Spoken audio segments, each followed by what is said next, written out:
Hi everyone, कैसे हो आप सभी लोग। आई होप आप लोग अच्छे होंगे। मैं हूं राहुल जयसवाल। स्वागत करता हूं आप सभी का एक बार फिर हमारे यूट्यूब चैनल JR ट्यूटोरियल्स में।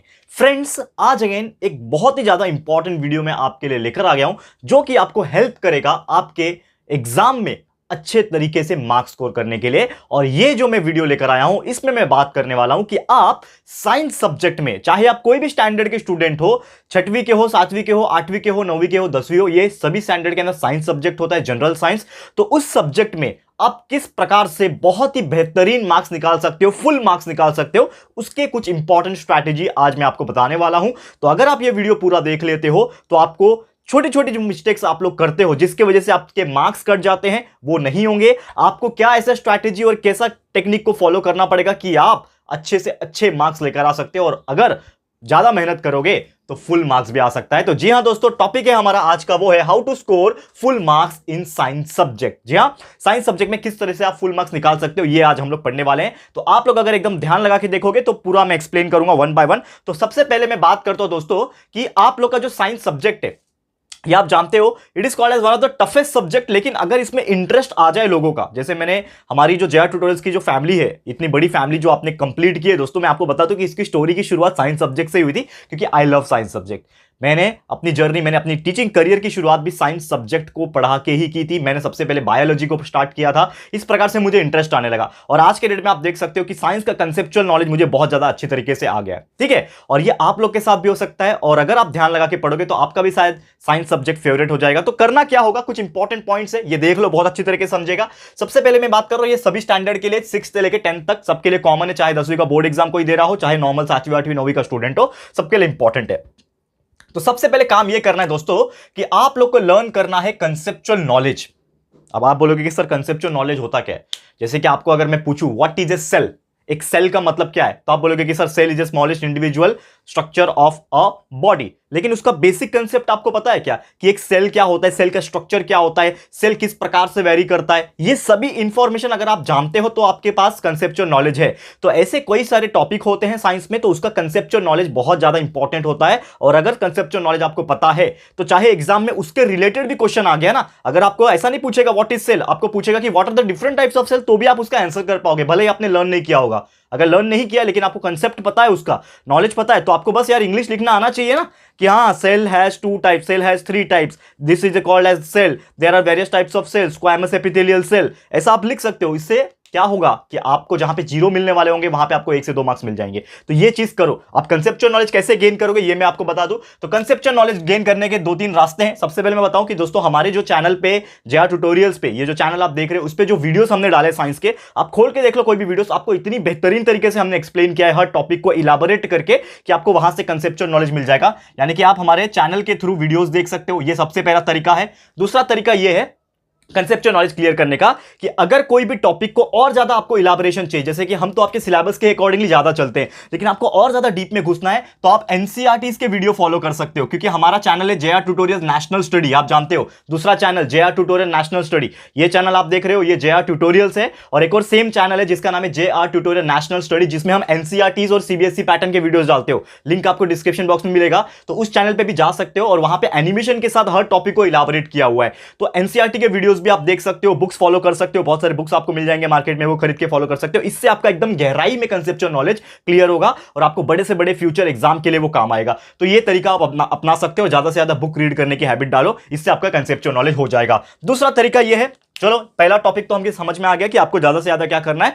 कंसेप्चुअल नॉलेज लर्न कर लेना, ये आपको एग्जाम में बहुत फायदा देगा। दूसरा ये है लर्न टेक्सचुअल क्वेश्चन फर्स्ट। जैसे आप जानते हो कि हमारे बुक के पीछे, हमारा जो टेक्स्ट बुक होता है, उसके जब चैप्टर खत्म होता है उसके पीछे कुछ एक्सरसाइज के क्वेश्चंस होते हैं, फिल इन द ब्लैंक्स होते हैं, मैच द फॉलोइंग होते हैं, ऑड मैन आउट होते हैं, गिव रीजंस होते हैं, आंसर द फॉलोइंग क्वेश्चन होते हैं, डिस्टिंग्विश बिटवीन होते हैं, इस प्रकार के कई सारे क्वेश्चंस होते हैं साइंस सब्जेक्ट के अंदर मैं बात कर रहा हूं। तो उसके अंदर सबसे पहले आपको टेक्सचुअल क्वेश्चंस ही पढ़ने हैं। जैसे कि अगर आप 70 to 80% अगर आप पढ़ लेते हो और वो चीज कर लेते हो ना अच्छी तरीके से, तो आपके मार्क्स बहुत ज्यादा आने के चांसेस हो जाएंगे। और मैं आपको बता दूं कि आपका एग्जाम में, चाहे वो बोर्ड एग्जाम हो, चाहे वो आपका नॉर्मल 7वीं 8वीं 9वीं का स्कूल एग्जाम हो, सभी में 80% से ज्यादा जो वेटेज होता है वो टेक्सचुअल क्वेश्चंस के ही होते हैं, और ये आप लोग भी जानते हो। तो जितना अच्छे से आप टेक्सचुअल क्वेश्चंस को याद कर लोगे, आंसर्स को लर्न कर लोगे, कंसेप्चुअल नॉलेज पता रहेगा, उतने चांसेस आपके अच्छे हो जाएंगे मार्क्स निकालने के लिए, ठीक है। तीसरा सबसे इंपॉर्टेंट चीज होता है practice the diagrams and flow chart. बहुत सारे बच्चे गलती करते हैं कि फ्लो चार्ट्स और डायग्राम को इग्नोर करके जाते हैं। अरे डायग्राम ही तो है, बना लेंगे। सेल का डायग्राम ही तो है, बना लेंगे गोज माज के कैसे भी करके। यार ऐसा नहीं करना है, ठीक है। प्रैक्टिस करके जाओ। एग्जाम में देखो डायग्राम्स को देख के जाना। बहुत सारे लोग क्या करते हैं, देख के जाते हैं, हाँ ये डायग्राम ऐसा दिखता है। देख के जाने में और प्रैक्टिस करने, अपने हाथों से प्रैक्टिस करने में फर्क होता है दोस्तों। देख के जाने में और प्रैक्टिस करने में फर्क होता है। जैसे एग्जांपल के तौर पे एक सेल का डायग्राम अगर आपको ड्रॉ करना है तो आपने देखा हुआ था लेकिन आपको मेमोराइज, देखो बहुत कम ऐसे लोग होंगे जिनको देखा हुआ भी याद आ जाता है, लेकिन देखा हुआ बहुत सारे ऐसे लोग होते हैं जो मेमोराइज करके नहीं ड्रॉ कर पाते हैं। तो अगर आपने प्रैक्टिस किया होगा तो आपके हाथों को भी मालूम है, हैंड आई कोऑर्डिनेशन को भी, हाथ को भी मालूम है, कंट्रोल एंड कोऑर्डिनेशन पढ़ा है ना, सेम हमारा ब्रेन सिग्नल भेजता है। तो आप इजीली कोई भी एक सेल का डायग्राम बना सकते हैं। उसके अंदर अमीबा उसके अंदर न्यूक्लियस होता है, उसके बाहर का जो लेयर है इसको हम लोग प्लाज्मा मेम्ब्रेन बोलते हैं, सेल कवर बोलते हैं, जो भी बोलते हैं दोस्तों, वो आप इजीली ड्रॉ कर सकते हो। तो इससे क्या पता चला कि आपको सेल को या फिर कोई भी डायग्राम, चलो मैं सेल का नहीं बोल रहा हूं, मैं किसी का भी डायग्राम हो, डायग्राम को एक ना दो बार क्या करो, प्रैक्टिस करके लो। एक रफ पेपर ले लो, पेज ले लो, नोटबुक ले लो, उसको बनाओ, सेम टू सेम बनाने की कोशिश करो। अगर आप बना पा रहे हो बिना देखे तो समझ जाना कि आपका प्रैक्टिस हो गया। और अगर वो क्वेश्चन एग्जाम में पूछेगा तो आप बिना देखे, मतलब बिना मेमोराइज किए भी आप उसको इजीली उतार सकते हो, बना सकते हो। और साथ ही में जो मैंने टेक्निक बताई थी, एक वीडियो मैंने बताया था कि आपको गलती क्या नहीं करनी है। लेबलिंग लोग करते हैं ना, लेबल करते हैं कि इसको क्या बोलते हैं। तो लेबलिंग करने का एक तरीका होता है, एरो वाला, मैंने आपको बताया था। इस प्रकार से सीधा सीधा एरो होता है, उसके लिए एक स्पेशल वीडियो मैंने बनाया हुआ है 10th बोर्ड के लिए, ठीक है ना। सेम सबके लिए फॉलो हो जाएगा, तो आप देख लेना वहां से वो वीडियो, ठीक है ना। इसमें मैं ज्यादा इलाबोरेट नहीं करूंगा। और साथ ही में फ्लो चार्ट्स जो होते हैं, बॉक्सेस में कुछ लिखने होते हैं, तो फ्लो चार्ट्स भी जितने भी होंगे अच्छे से प्रैक्टिस कर लेना, ठीक है। चलो आ जाता है नेक्स्ट की तरफ। तो रीड टेक्स्ट बुक थोरोली, इसका मतलब क्या है कि आपको टेक्स्ट बुक्स जो होते हैं ना आपके, उसको एकदम थोरोली लर्न करना है। याद नहीं करना है, लर्न करना मतलब रीड करना है। क्या बोला मैंने स्टार्टिंग में, रीड करना।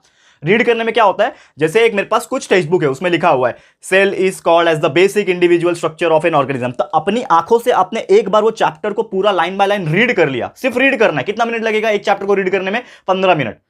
सिर्फ रीड करना है। तो आपकी आंखों की नजर से वो लाइंस जो गुजरेगी ना, और इसमें से ही एमसीक्यूज पूछने के चांसेस होते हैं। कभी कभी क्या होता है कि अंदर अंदर से एमसीक्यूज, अंदर अंदर से match the following, odd man out, ये सब क्वेश्चंस पूछते हैं जो ऑब्जेक्टिव टाइप क्वेश्चंस होते हैं। तो आप बोलोगे सर ये तो हमारे प्रैक्टिस सेट में था ही नहीं, अरे ये तो एक्सरसाइज में था नहीं, ये तो टेक्स्ट बुक के पीछे था ही नहीं। अरे भाई टेक्स्ट बुक में ही है, टेक्स्ट बुक रीड तो करो पहले। अंदर अंदर से क्वेश्चन पूछ सकता है ना कि हाँ अमीबा क्या है, यूनिसेलुलर ऑर्गेनिज्म है, हाँ गोट क्या है, मल्टीसेलुलर ऑर्गेनिज्म है। तो ये आपके दिमाग में छपा रहेगा। तो इसके लिए कोशिश ये करना कि जब भी आप क्वेश्चन आंसर्स को लर्न करते हो, साथ ही में जो भी चैप्टर आप पढ़ रहे होंगे उसको एक बार रीड कर लेना लाइन बाय लाइन। 15-20 मिनट लगेगा एक्स्ट्रा, लेकिन रीड कर लोगे, आपके आंखों के नीचे से वो लाइन गुजरा हुआ रहेगा, तो आपके दिमाग में कहीं ना कहीं सबकॉन्शियसली वो चलता रहेगा। तो ये जरूर फॉलो कर लेना, ठीक है।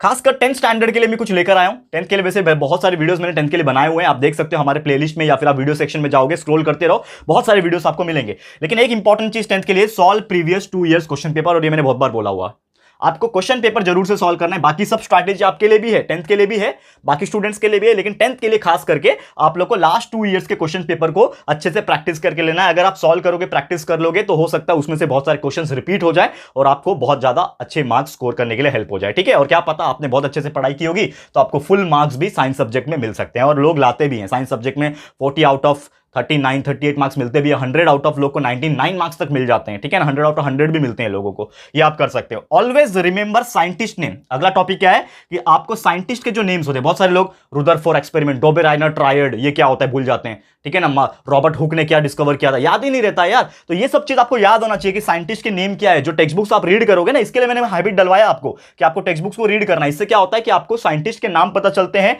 उसने क्या इवेंट्स किया था, क्या क्या डिस्कवरी की थी, इन्वेंशन किए थे, उसकी क्या एक्सपेरिमेंट थे, ये आपके दिमाग में रहते हैं। ये जरूर से याद रख लेना चाहिए, तो एक पेपर में लिख के रख लेना हर चैप्टर का। उससे क्या होगा कि अगर उसके रिलेटेड कोई क्वेश्चन आता है तो आप उसको कुछ ना कुछ पॉइंट वाइज लिख सकते हो बना के। क्लियर है? उम्मीद करता हूं कि ये चीज आपको समझ में आ गया होगा। एक और इंपॉर्टेंट चीज ये है दोस्तों, learn do you know facts. ये आपको पता है, आपके टेक्स्ट बुक्स में आप देखोगे, टेक्स्ट बुक में देखोगे तो छोटे छोटे कॉलम्स बनाए गए अलग अलग कलर के, डू यू नो फैक्ट। अब आप बोलोगे कि सर ये रिड्यूस सिलेबस का पार्ट है। Yes, it is a part of reduce syllabus, लेकिन मैं आपको बोलता हूं उसके अंदर से भी कभी कभी एमसीक्यूज, मैच द फॉलोइंग और ऑड मैन जैसे कुछ ऑब्जेक्टिव क्वेश्चंस फ्रेम हो जाते हैं। तो आपको वो जनरल नॉलेज के लिए भी पढ़ना है और आपके एग्जाम पॉइंट ऑफ व्यू भी पढ़ना है, क्योंकि उसमें कुछ फैक्ट ऐसे होते हैं, जैसे Tarapur is the oldest nuclear power plant in India. तो Tarapur oldest nuclear power plant है। ये कैसे पता चला? ये फैक्ट के थ्रू पता चला। तो आपके टेक्स्ट बुक्स में फैक्ट बहुत सारे हैं और हमने भी बहुत सारे ऐसे वीडियोस बनाए हुए हैं ना हमारे चैनल के ऊपर, आप देखोगे तो। ठीक है, तो ये सब फैक्ट भी पढ़ के रखोगे तो आपको ये फिल इन द ब्लैंक्स वगैरह में हेल्प हो जाते हैं, तो अच्छे से पढ़ लेना। ठीक है, टेक्स्ट बुक से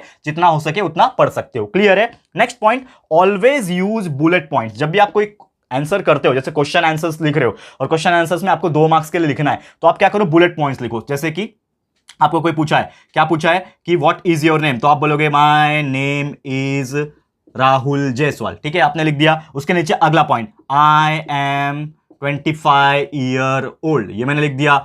I live in dash dash dash, जो भी है। तो ऐसे बुलेट पॉइंट्स में लिखोगे, पॉइंट वाइज लिखोगे, या फिर नंबर भी आप डाल सकते हैं, number 1 point, number 2 point, number 3 point, ऐसे पॉइंट वाइज लिखोगे।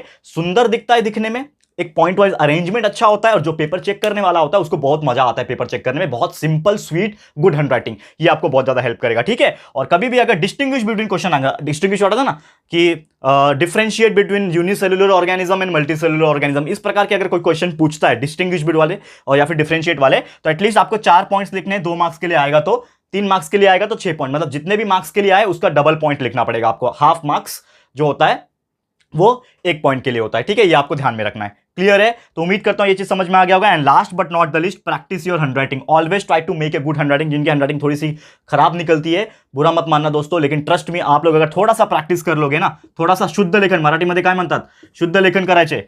ठीक है, डेली शुद्ध लेखन करो, अच्छे से एक एक पेज लिखो, हिंदी में लिखो, मराठी में लिखो, इंग्लिश में भी लिखो, लेकिन प्रैक्टिस करोगे ना, आपकी हैंडराइटिंग अपने आप 1 महीने के अंदर बहुत सुंदर हो जाएगी, अट्रैक्टिव हो जाएगी, और ये भी आपके मार्क्स को एनहांस कर देगी। और आपका जो पेपर चेक करने वाला जो सुपरवाइजर होगा यार, वो आपको बहुत अच्छे से मार्क्स देगा अगर आपने वो आंसर करेक्ट लिखा होगा तो। ठीक है, क्लियर है दोस्तों? तो उम्मीद करता हूं कि यह चीज आपको बहुत अच्छे से हेल्प करी होगी। तो यही था दोस्तों हमारा स्ट्रैटेजी आज का, यही था हमारा वीडियो, जिसमें हमने आपको एक्सप्लेन कर दिया कि आप अगर चाहो तो आप साइंस जैसे सब्जेक्ट में, जो कि लोग बोलते हैं हार्ड है, लेकिन मेरे हिसाब से सबसे इजी सब्जेक्ट होता है साइंस, इस सब्जेक्ट में भी आप फुल मार्क्स निकाल सकते हो अगर आप ये स्ट्रैटेजी फॉलो करोगे। क्लियर है?